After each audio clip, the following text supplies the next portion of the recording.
con mucho deseo de que Dios pueda hablar a través de este salmo y con mucho temor por ello.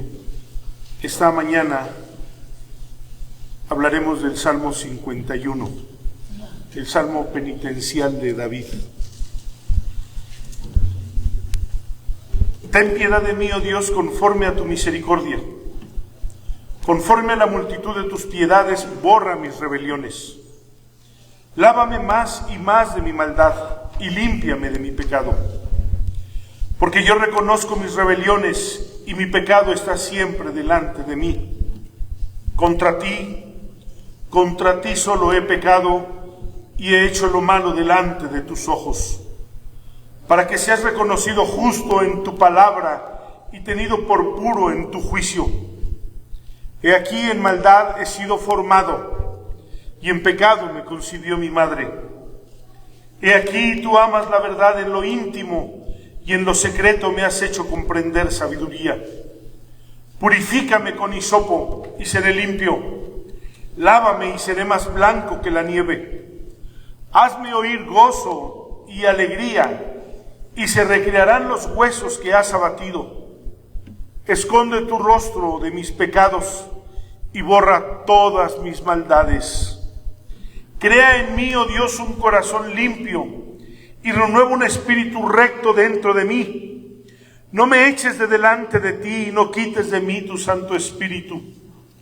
Vuélveme el gozo de tu salvación y espíritu noble me sustente. Entonces enseñaré a los transgresores tus caminos y los pecadores se convertirán a ti. Líbrame de homicidios, oh Dios, Dios de mi salvación. Cantará mi lengua tu justicia. Señor, abre mis labios y publicará mi boca tu alabanza. Porque no quieres sacrificio, que yo lo daría. No quieres holocausto. Los sacrificios de Dios son el espíritu quebrantado. Al corazón contrito y humillado no despreciarás tú, oh Dios. Haz bien con tu benevolencia a Sión y edifica los muros de Jerusalén. Entonces te agradarán los sacrificios de justicia, el holocausto u ofrenda del todo quemada. Entonces ofrecerán becerros sobre tu altar. A veces trataba de evadir entrar al Salmo 51. Hay salmos que quisiera yo poder transmitir el mensaje que tienen, tan claro, tan maravilloso y que sin duda afecta para bien la vida de los oyentes. Y este es un salmo que pospuse por varias semanas, pero es el Salmo penitencial de David. ¿Cómo surge este salmo? Este salmo tiene como base el capítulo 11 y 12 del primer libro de Samuel, de allí surge.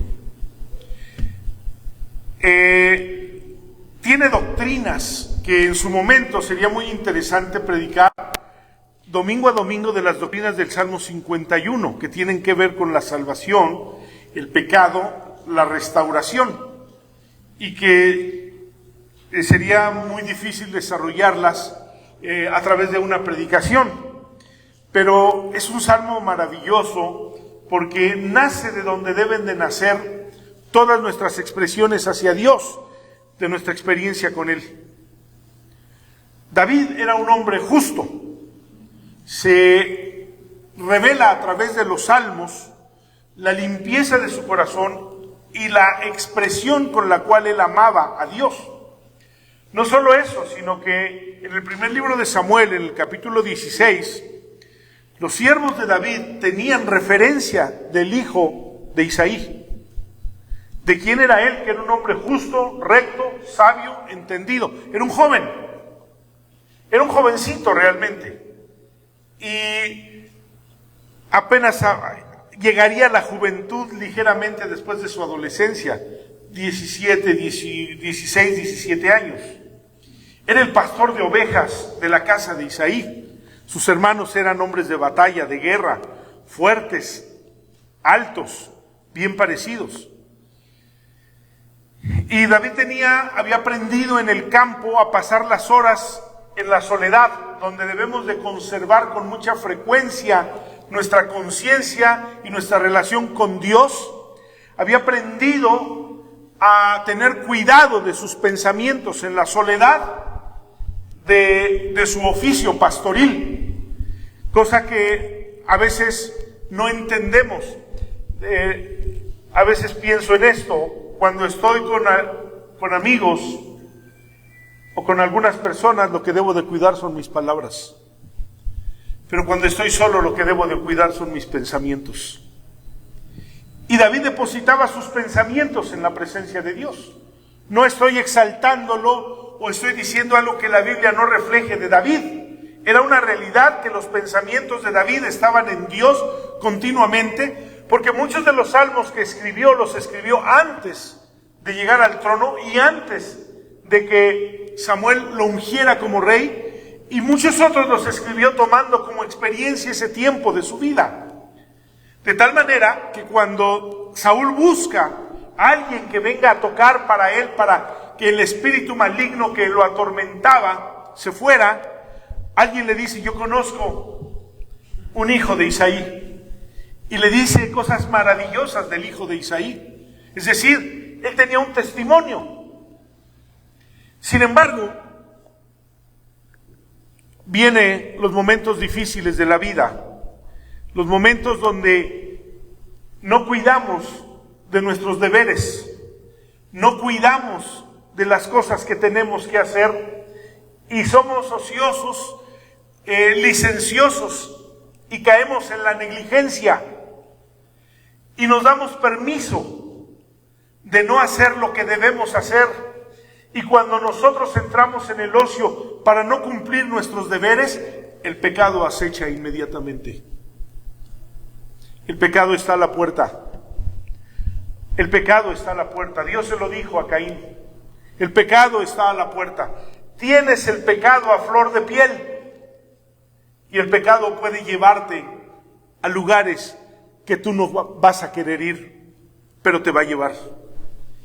Y el salmista comienza en este hermoso salmo a traer toda una meditación sobre lo que era su pecado, cómo se sentía por su pecado.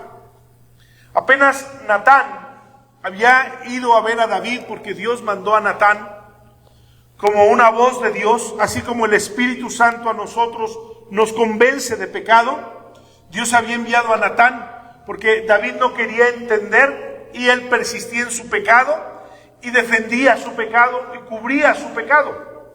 La realidad es que David merecía morir a causa de su pecado. Eso decía la ley.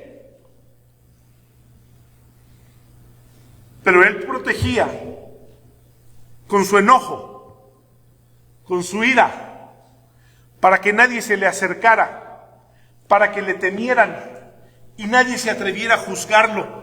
Porque si alguien se atrevía a juzgarlo, podía matarlo. Y en estos dos primeros versículos, en los dos primeros versículos contiene el tema del capítulo 51. Pero el párrafo se extiende hasta el versículo 5. Y dice: ten piedad de mí, oh Dios, conforme a tu misericordia.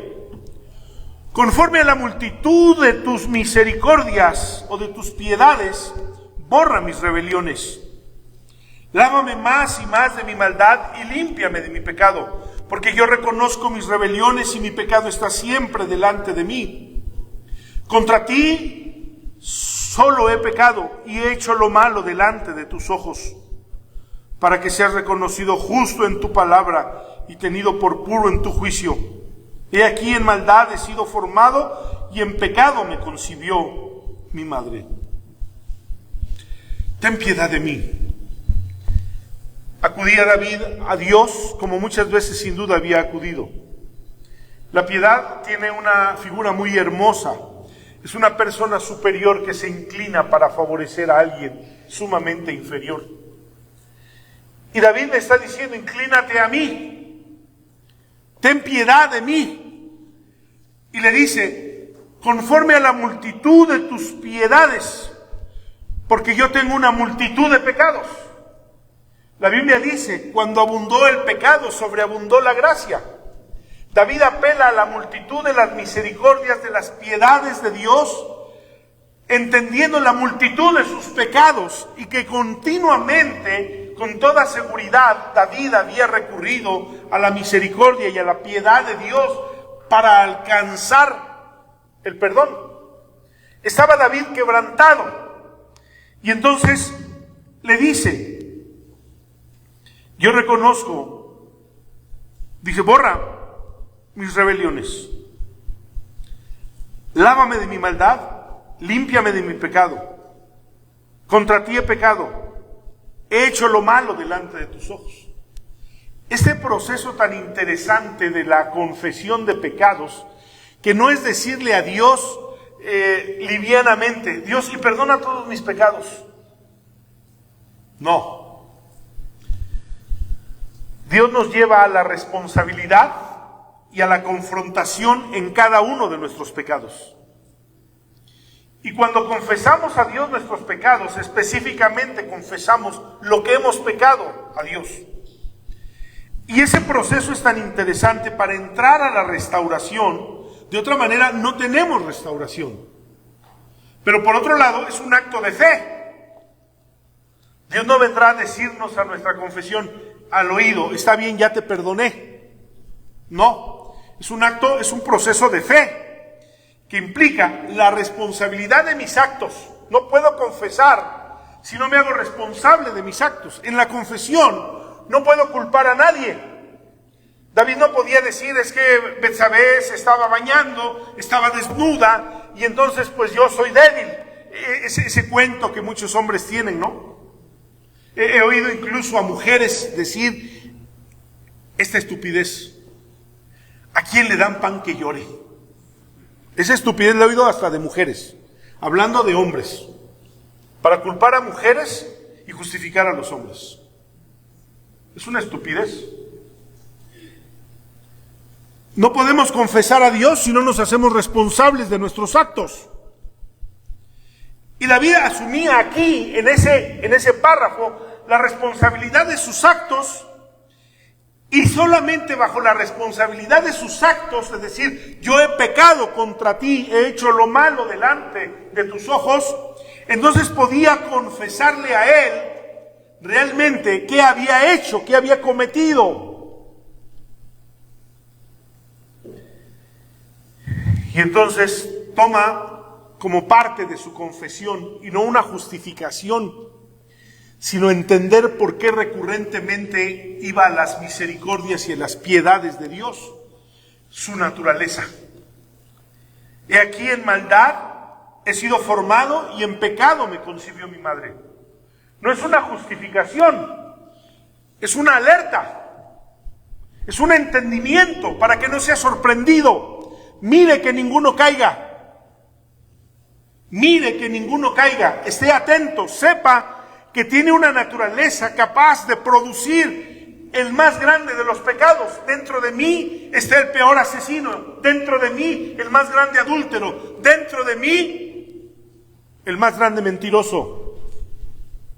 Y no estaba hablando de su naturaleza como una justificación para decirle a Dios, Dios, pues ¿cómo no voy a pecar si tengo esto? No, tenía que entender cuál era la hechura de su naturaleza, qué tenía su naturaleza. Peleamos todos los días con nuestra naturaleza y debemos entender y por lo tanto ser sobrios. Cuando Jesús habla con los discípulos previo al Calvario, les dice, tengan sobriedad y oren para que no entren en tentación. Tengan sobriedad, tengan entendimiento. Mi enemigo no está delante de mí. Mi peor enemigo no está delante de mí. Mi peor enemigo está dentro de mí. Aquí está mi peor enemigo. El que puede impulsarme para hacer las cosas peores e inimaginables que un hombre pueda hacer.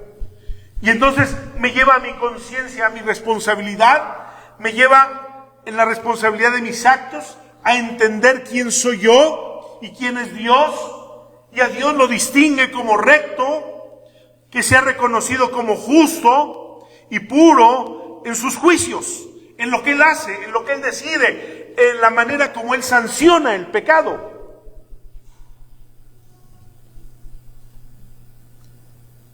Y tomando la naturaleza del pecado como raíz, entonces Él se siente arrepentido. Señor, a pesar de mi naturaleza y con todo lo que yo he hecho, perdóname y límpiame, le dice.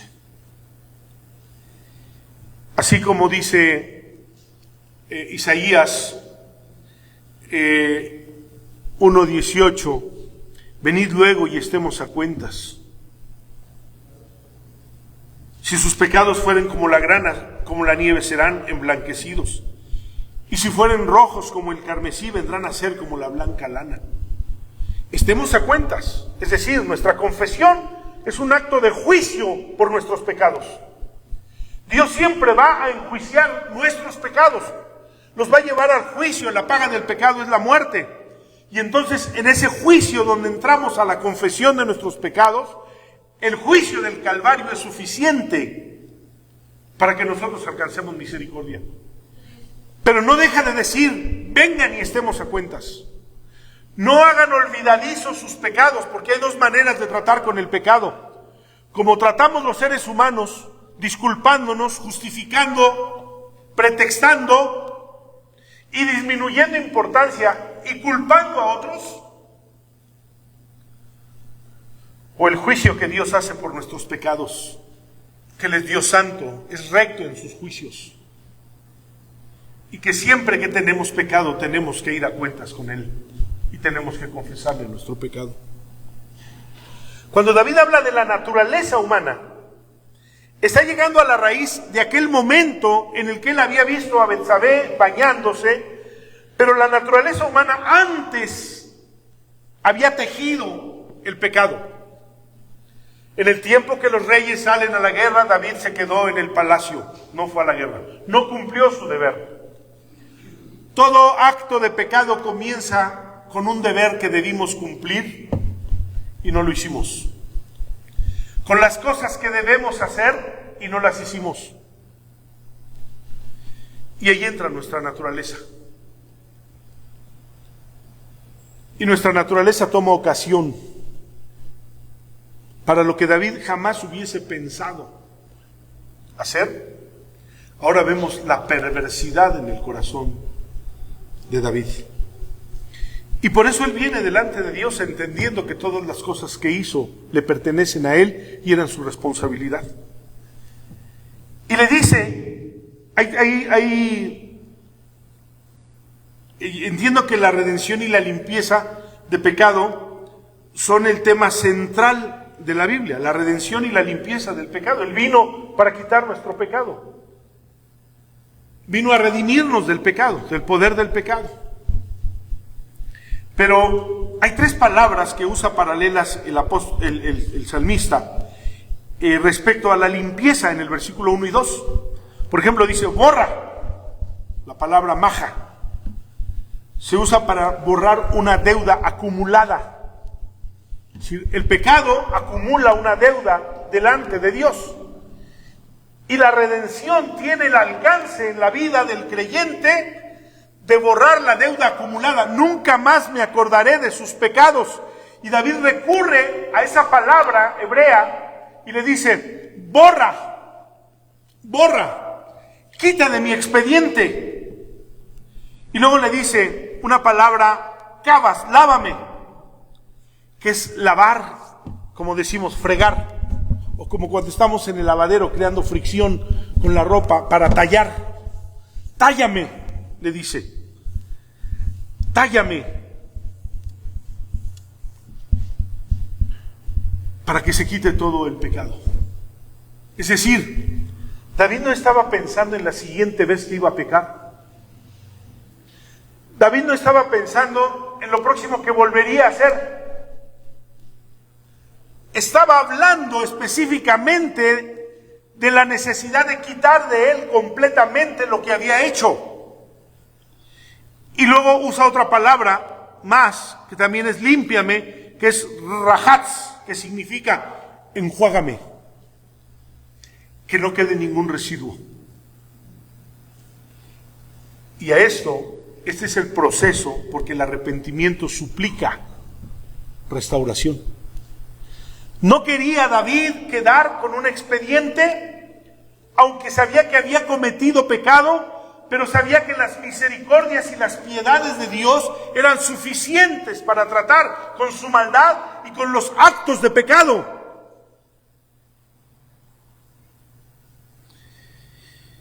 Y le dice: purifícame con hisopo. Un hisopo pues es un cotonete realmente, pero en el tiempo, por ejemplo, de Israel en Egipto, se usó un hisopo grande que se puso sobre la sangre del cordero y fue y se puso en el dintel de la puerta para que el ángel de la muerte no matara a los primogénitos de Egipto. Se usó un hisopo. Es la figura que está tomando David. Purifícame con hisopo, es decir, solo la sangre del cordero. Acuérdense que hay muchas expresiones proféticas en los escritos de David. Purifícame con hisopo, con tu redención, con la sangre del cordero. A mucha gente usa la sangre del cordero hasta para reprender demonios. No. La sangre de Cristo solo es aplicable a nuestros pecados. El nombre de Jesús lo aplicamos para orar por enfermos o para echar fuera demonios, para pedir en una oración. Pero la sangre específicamente tiene la capacidad de perdonar nuestros pecados. Y David le está diciendo: purifícame con la sangre del cordero. Se ofrecían sacrificios.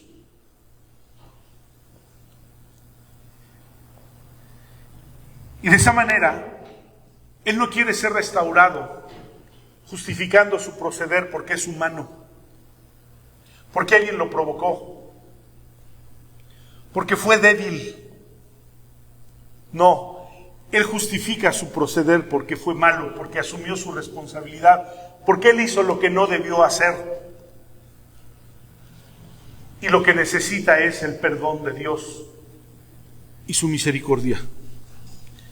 Pero si el arrepentimiento suplica por la restauración, también el arrepentimiento suplica por la comunión con Dios. Es decir, aquí está mi pecado, pero ¿por qué me urge tratar con Dios mi pecado? ¿Por qué necesito tratar con Dios mi pecado? Porque el pecado siempre es una ruptura de comunión. Siempre es una ruptura de comunión. Y David estaba acostumbrado a la presencia de Dios. Qué difícil y qué duros habían sido los días en los que él había roto su comunión con Dios. Esa ruptura de comunión con Dios llevó a que su naturaleza se expresara en uno, en otro y en otro pecado. Porque entonces no solo tomó a Betsabé y tuvo relaciones con ella.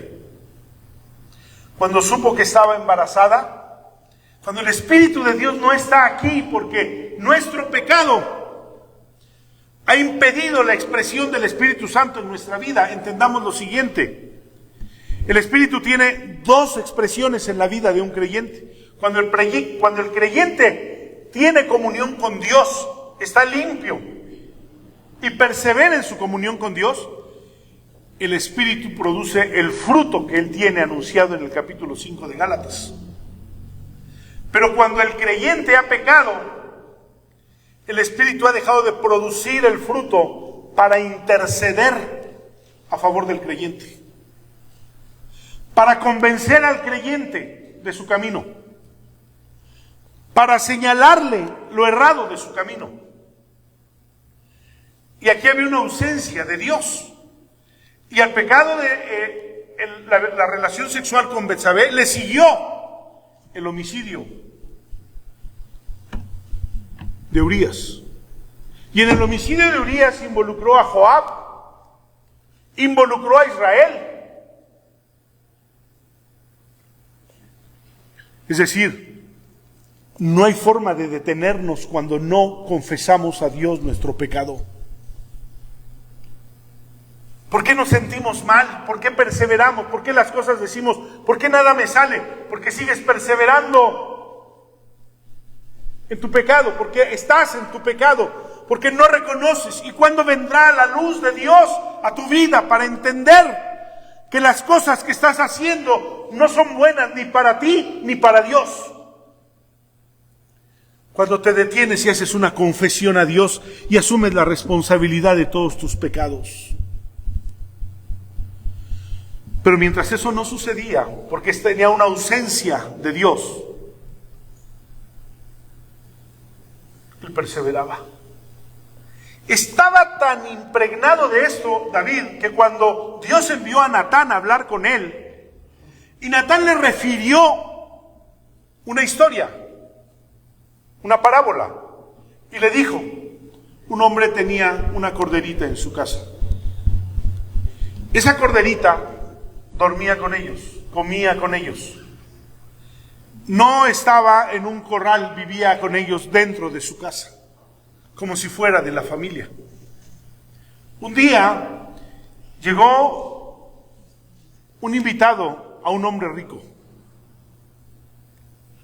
Y aquel hombre rico mandó traer la corderita de este hombre y la mató y se la dio a comer a su invitado.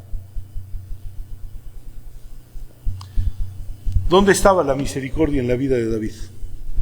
El tal debe morir y debe pagar con 4 tantos lo que hizo. Siempre decimos que una persona legalista es una persona que trae culpa. Y entonces el profeta le dijo: el tal eres tú.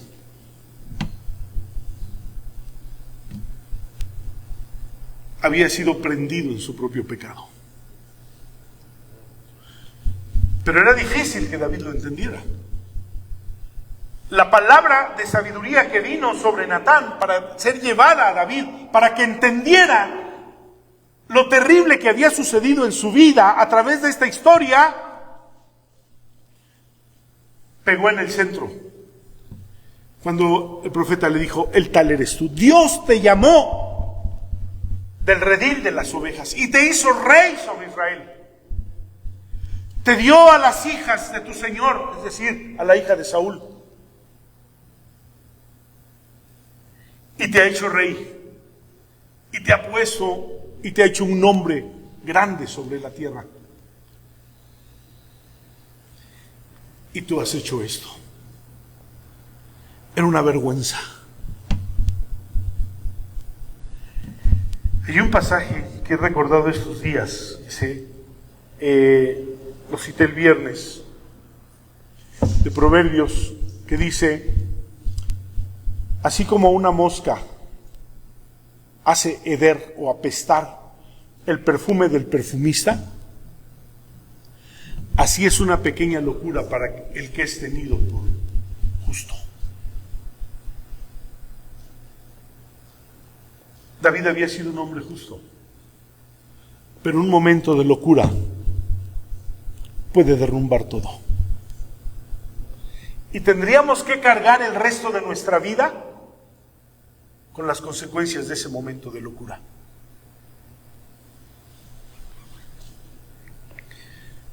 ¿Qué necesitaba David?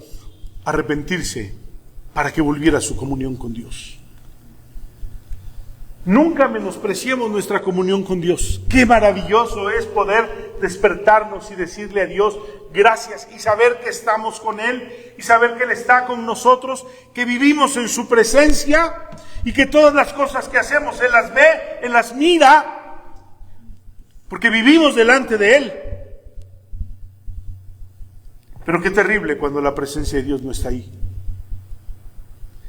Y entonces le dice: crea en mí, oh Dios, un corazón limpio, y renueva un espíritu recto dentro de mí. No me eches de delante de ti y no quites de mí tu Santo Espíritu. Vuélveme el gozo de tu salvación y tu espíritu noble me sustente. Entonces enseñaré a los transgresores tus caminos y los pecadores se convertirán a ti. Líbrame de homicidios, oh Dios, Dios de mi salvación. Cantará mi lengua tu justicia. La comunión del Espíritu Santo nos es indispensable. No me eches de delante de ti ni quites de mí tu Santo Espíritu. Recordaría David lo que sucedió con Saúl. El día que Saúl pecó y no se hizo responsable de sus actos y de su pecado y no le confesó a Dios su pecado, Dios lo habría perdonado. Pero Saúl entonces se justificó. Es que cómo iba yo a desperdiciar todo este ganado. Y yo pensé respetar al rey, pues la vida, porque era el rey, y cómo no le iba yo a respetar la vida. Desobedeciste, decía la palabra, desobedeciste. Hiciste lo malo. Y entonces dice que el Espíritu de Dios se apartó de Saúl. Había dicho cuando Dios llamó a Saúl para ser rey, que vino sobre él el Espíritu de Dios. Pero cuando él cometió ese pecado, se justificó. Y no le pesó haber pecado contra Dios, no le pesó haber pecado contra Dios. Por el contrario, le dijo a Samuel, pues hónrame delante del pueblo para que el pueblo no se vaya. Es decir, Dios no le interesaba. Por eso Dios lo desechó. Cuando queremos cubrir las apariencias o resolver los problemas a nuestra manera, porque realmente la comunión con Dios no nos importa. Nos importa ser religiosos, vamos a la iglesia, leemos la Biblia, hacemos que oramos. Pero realmente tenemos una comunión íntima de Dios en nuestra vida. David la había probado, la tenía. Y cuando tuvo que hacer este salmo penitencial, él anhelaba la presencia de Dios. No me deseches y no quites delante de mí tu Santo Espíritu.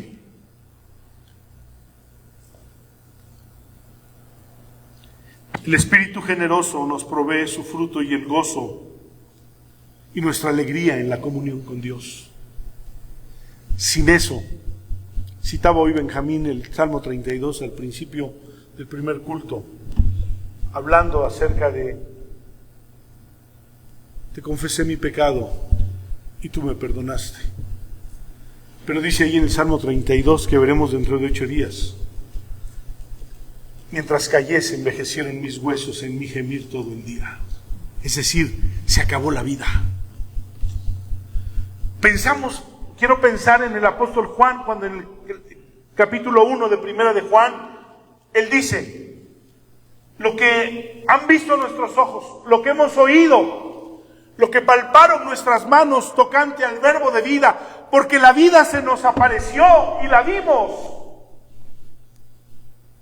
Yo me pregunto, ¿la vida de Juan hubiera sido la misma si esa vida se hubiera ido? No, ya había probado la vida de Dios y ya no quería menos. Cuando conocemos a Dios y nos conformamos con cosas que el mundo tiene o con placeres que nuestros instintos anhelan satisfacerse con esos placeres, pero perdemos la comunión con Dios. Podemos perder el mundo, pero no perdamos a Dios. Y entonces en el siguiente párrafo David suplica integridad. Ya ha confesado su pecado, ha suplicado el perdón. Dice el segundo libro de Samuel, capítulo 12, versículo 13. Entonces, después de que Natán le dijo: el tal eres tú, dice: entonces dijo David a Natán: pequé contra Jehová. Mire nada más el golpe, la conciencia de un hombre que había conocido a Dios, diferente a Saúl. Samuel le dijo: has pecado y has desobedecido a Dios. Y Saúl se justificó. Natán le dice a David: el tal eres tú. Y David dice: pequé contra Jehová. Y Natán dijo a David: también Jehová ha remitido tu pecado y no morirás. Ah, qué maravilloso. ¿No había suplicado él las piedades de Dios? Son muchos nuestros pecados, pero la multitud de sus piedades son grandes. Cuando abunda el pecado, sobreabunda la gracia. Nunca habrá un pecado en nuestra vida que no encuentre una restauración en la redención y en la confesión de nuestros pecados. Inmediatamente el profeta le contestó a David: también Jehová, también Dios ha remitido tu pecado y no morirás. Qué grandes son las misericordias de Dios. Como dice David, alaben la misericordia de Dios. Alaben la misericordia de Dios, porque ha hecho grandes cosas entre nosotros. Alaben la misericordia de Dios, porque nos ha manifestado su grandeza.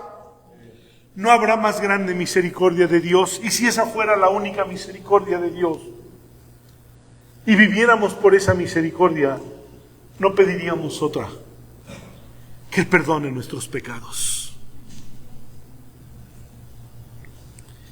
Y entonces le dice y suplica que Dios le dé integridad. Mire, David no podía pelear contra su naturaleza humana. No se puede. Recuerdo aquella ilustración del hermano Paul Trulín, cuando dice que tenía un árbol en su patio, en su jardín, que llenaba de hojas y la gente se resbalaba porque caían muchas hojas del árbol. Y entonces dice que un día fue con un palo y le sacudió al árbol todas las ramas para que se cayeran, todas las que tenían que caerse. Y después de que tenía muchas hojas ahí, dijo: por lo menos ya no volverá a tirar hojas. Y las recogió y las echó a la basura. Y apenas regresó de tirar la basura, ya otra vez había hojas ahí. Era la naturaleza del árbol. Jesús le dijo a Pablo: dura cosa te es dar coces contra tu aguijón. No puedes pelear. No podemos pelear contra el pecado. Yo no puedo con el pecado me vence, el pecado es más fuerte que yo, el pecado es más fuerte que usted. Queremos esforzarnos en pelear contra el pecado, en vencer el pecado, pecamos, venimos delante de Dios y le decimos: Dios, te prometo que no vuelvo a hacerlo nunca. Y más tardamos en decirle a Dios que le prometemos cuando volvemos a hacer lo que habíamos prometido no hacer. ¿Por qué? ¿Por qué? Porque es nuestra naturaleza. Dios no nos capacitó para vencer el pecado. Nos capacitó, nos invitó, nos llamó para estar en su presencia, para tener comunión con Él. Y Él nos dijo: yo soy la vid y ustedes los pámpanos. Él es la vida nuestra. Nosotros somos sus ramas. Separados de Él no podemos hacer nada. No podemos vencer el pecado. Un engaño para muchos creyentes que han pecado o que viven en el pecado es esforzarse y tratar, intentar. Pero por más que intenten y traten, volverán a hacerlo. Porque es su condición natural. Entiéndalo. Si no tienes comunión con Dios, tu condición natural es el pecado. Es lo natural, lo lógico. No pelees. ¿Cómo enfrentar el pecado? Como lo enfrenta David aquí. Por eso les digo, hay doctrinas muy bellas en este salmo. Y entonces dice en el versículo 15: Señor, abre mis labios y publicará mi boca tu alabanza. Porque no quieres sacrificio que yo lo daría, no quieres holocausto. Los sacrificios de Dios son el espíritu quebrantado. Al corazón contrito y humillado no despreciarás tú, oh Dios. ¿Qué está suplicando aquí? Integridad. Señor, yo solo puedo pedirte misericordia. Yo solo puedo humillarme delante de ti. Yo solo puedo reconocer mi pecado. Yo solo puedo pedirte que quites mi pecado y borres mis rebeliones. que trates con mis pecados y que trates con el origen de mis pecados, el pecado. Y le suplica integridad, Señor, que siempre me pueda yo quebrantar con el pecado. No quites de mí la sensibilidad por el pecado. Que no me acostumbre a convivir con el pecado. Que no defienda mi pecado, que no lo justifique. Si no puedo vencerlo y estoy atorado, Señor, que suplique tu misericordia, que reconozca mi pecado y que te suplique que me saques de allí. ¿De dónde vendría aquella súplica del maravilloso Salmo 40?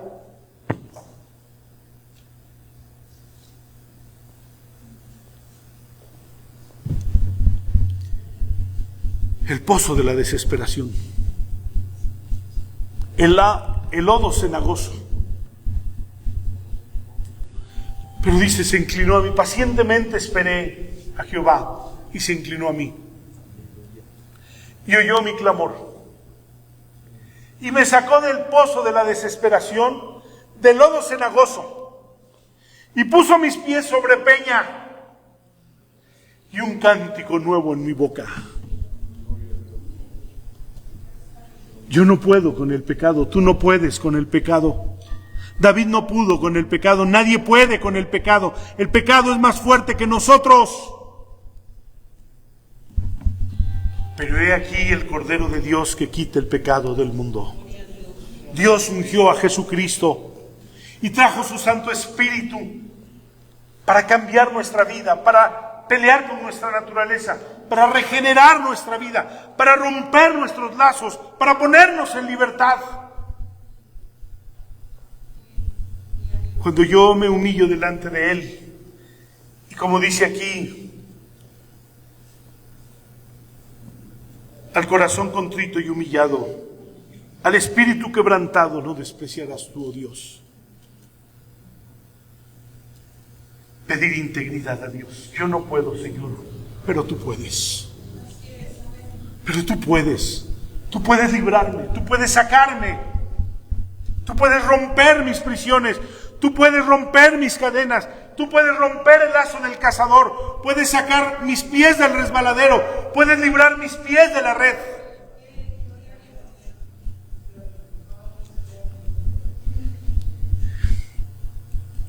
Y el perdón no admite chantajes. Si yo confieso, Él me perdona. Ahora entra mi relación de fe. Estoy arrepentido. Estoy dispuesto a volver de mi camino. Yo no puedo, pero le he suplicado. 3 veces he rogado al Señor que quite ese aguijón de mi carne. Y 3 veces me ha dicho, bástate en mi gracia, porque en tu debilidad mi poder se perfecciona. El aguijón era el pecado. No es en nuestra lucha. En tu debilidad, cuando tú te humillas y te quebrantas, mi poder te fortalece. Y termina el Salmo.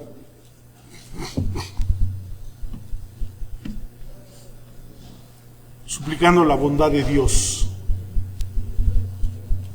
Porque cuando pecamos, ponemos en riesgo a los nuestros, nuestra casa. Cuando pecamos, ponemos en riesgo a la iglesia. Y David había metido en problemas a Israel por su pecado. Qué dolorosas son las consecuencias del pecado. Pero más terrible no entenderlo y no salir de ahí.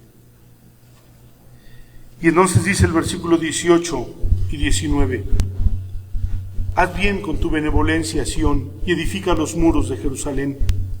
Entonces te agradarán los sacrificios de justicia, el holocausto u ofrenda del todo quemado.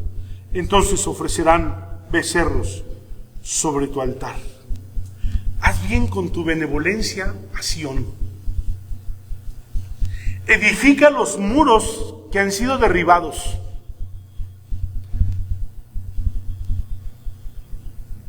Y entonces recibe nuestra adoración, nuestras ofrendas, porque entonces te agradarán.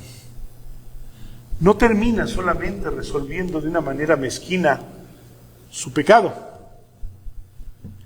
o de una manera individualista. Termina intercediendo por aquello que quebrantó a causa de su pecado. Este es un hermoso salmo. Nos enseñará a leerlo continuamente y permanentemente siempre que nuestros pies pisen el pecado, para entender la forma como tenemos que acercarnos a Dios y no errar el camino. Tal vez esta tarde alguien está enredado en el pecado. Alguien no sabe cómo sacar sus pies del pecado. Alguien ha peleado, ha luchado, ha intentado y no puede.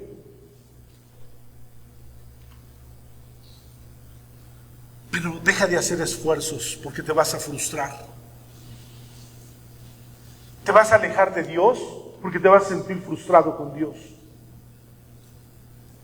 Pero es que has escogido el camino equivocado, el de tu esfuerzo. Y Dios nunca hará algo sobre tu esfuerzo. Todas las cosas las hace Él. Y Dios nos pide a nosotros lo que podemos hacer, buscarlo y humillarnos delante de Él, para que Él haga lo que nosotros nunca podríamos hacer, salir de nuestro pecado. Dios quiere sacar los pies. Dios quiere sacar nuestra vida. Pero aprendamos, tenemos que hacernos responsables y no justificarnos con nada. Tenemos que confesarle a Dios nuestro pecado y pedirle perdón. Tenemos que humillarnos y tener un corazón quebrantado delante de Él, que le pida perdón, que pida integridad para nosotros y que haga su operación a través de su Espíritu Santo en nuestra vida. ¿Habrá alguna persona tal vez esta mañana que haya pisado esos caminos y que no pueda salir? No te escondas, no te protejas.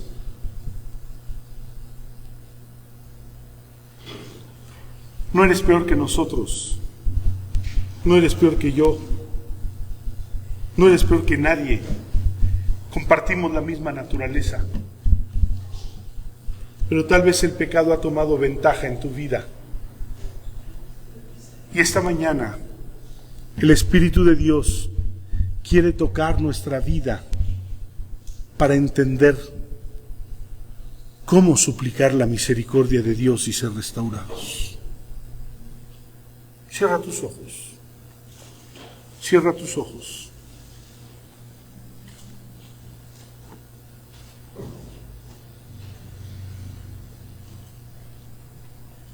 Dios está dispuesto a restaurar nuestra vida. Dios está presto para restaurar nuestra vida. Habrá esta tarde un corazón quebrantado, un espíritu humillado delante de Dios que pueda decirle a Dios: perdóname, soy responsable y soy culpable de mis actos. No puedo con esto. Necesito tu Santo Espíritu. Necesito la obra de la regeneración de tu Espíritu Santo en mi vida. Que Dios pueda restaurar nuestra vida y pueda sacar nuestra vida de nuestro pecado, porque nos humillamos delante de Dios y lo reconocemos. Dios, aquí está tu palabra, Señor. Aquí está tu palabra. Dios, ten piedad. Conforme a la multitud de tus piedades, borra la rebelión.